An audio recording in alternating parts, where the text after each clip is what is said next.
حسین یا علی. شرکائے گرے کاظمی یہاں کے بعد جعفری گلی چلیے. رضا صاحب ان کے برادران آپ کی شرکت کے متمنی ہیں. انشاءاللہ آج شب کے 12 بجے گرے کاظمی کا مخصوص ماتم عاشق خانے ملکہ گیری میں ہوگا. تمام شرکا سے ماتم داروں سے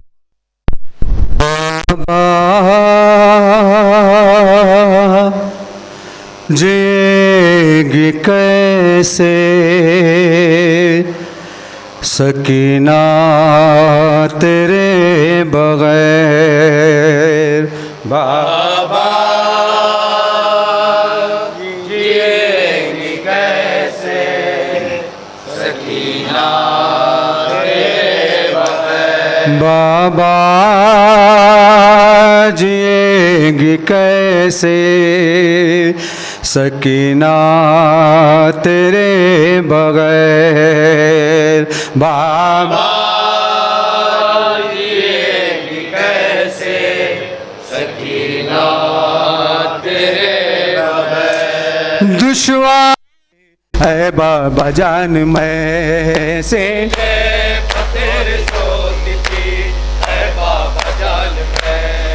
اب خاک کا ہے میرا بچھونا تیرے بغیر بابا جیگی کیسے سکینہ تیرے بغیر بابا جیگی کیسے سکینہ تیرے بغیر. باندھا رسن گلے میں ایسے لائن نے باندھا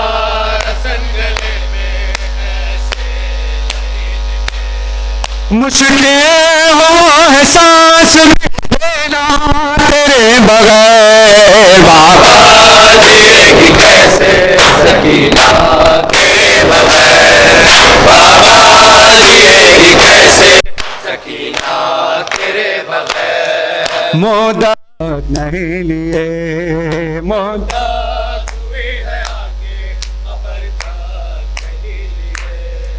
زندہ ہے مر گئی ہے سکینہ تیرے بغیر بابا جیگی کیسے سکینہ تیرے بغیر بابا جیگی کیسے سکینہ تیرے بغیر.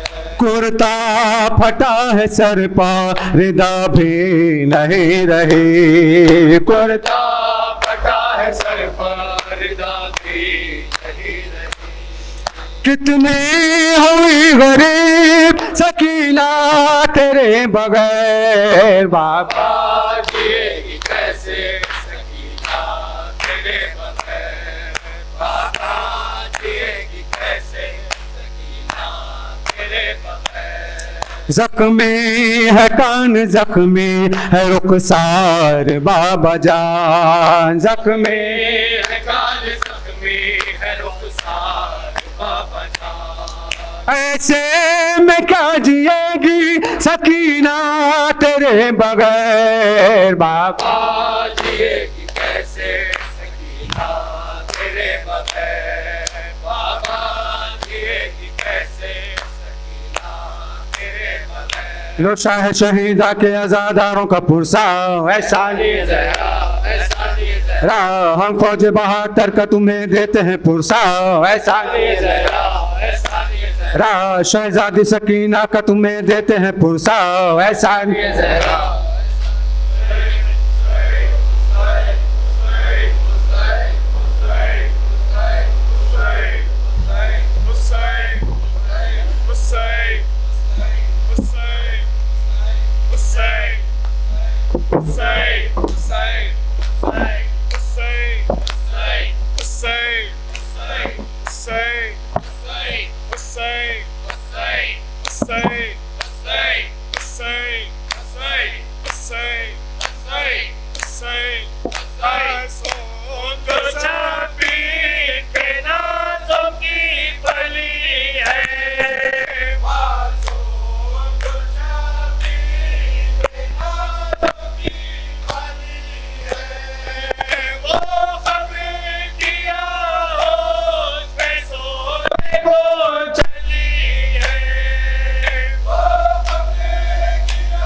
میرے امام اے میرے حسین اے میرے امام اے میرے حسین اے میرے امام اے میرے حسین اے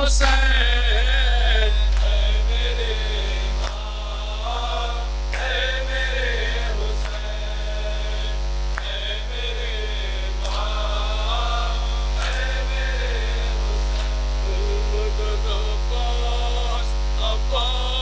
امام اے میرے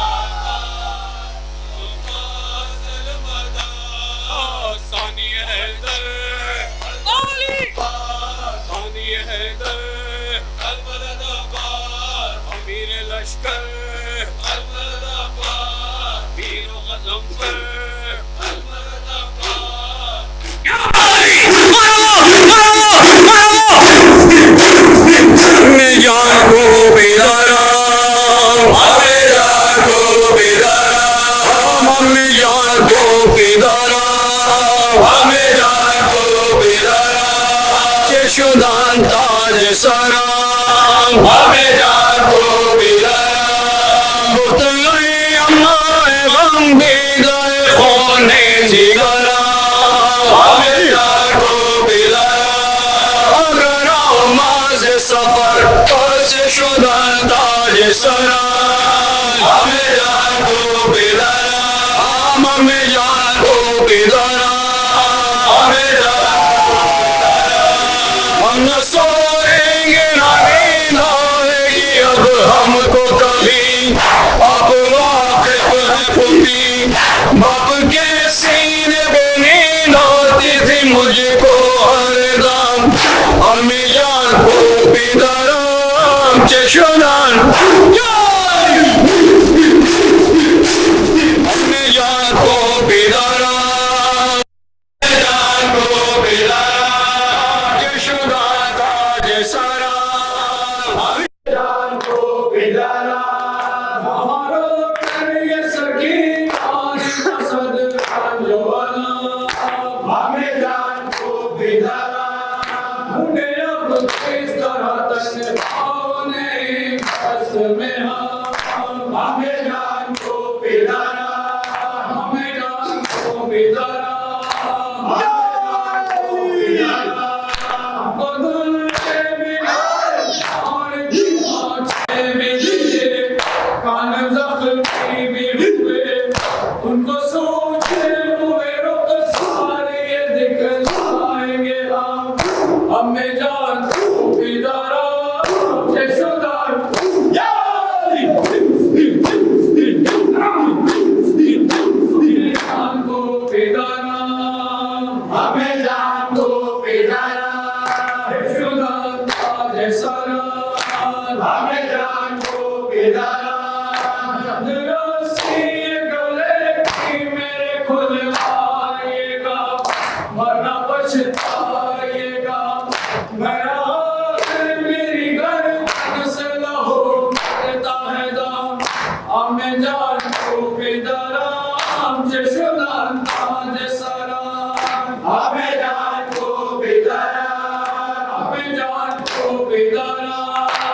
فرش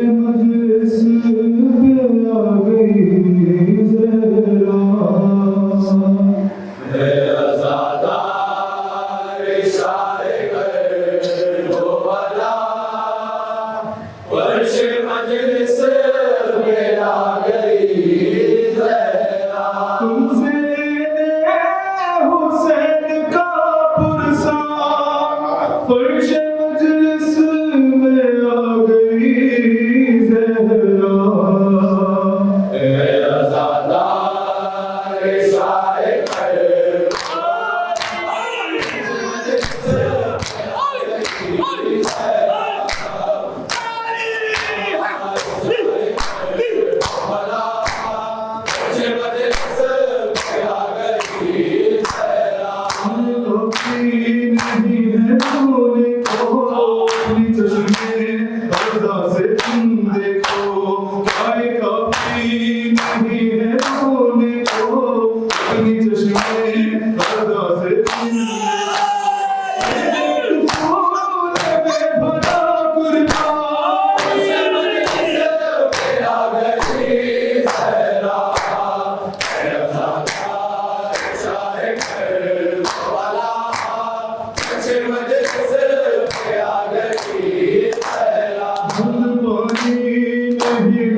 مجلس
السلام علیکم رسول اللہ السلام علیکم یا صاحب شہداء کربلا خصوصا سیدی مولانا عبد العباس ابن امیر المومنین جمیع شہداء کربلا رحمۃ اللہ وبرکاتہ السلام علیکم السلام علیکم سلطان الحسن علی محمد صاحب السلام علیکم ورحمۃ اللہ وبرکاتہ السلام علیکم صاحب السلام علیکم شریف القرآن السلام علیکم امام نصب الجواد اجل اللہ تعالی فرجہ اللہ تعالی مخرجہ السلام علیکم ورحمۃ اللہ وبرکاتہ.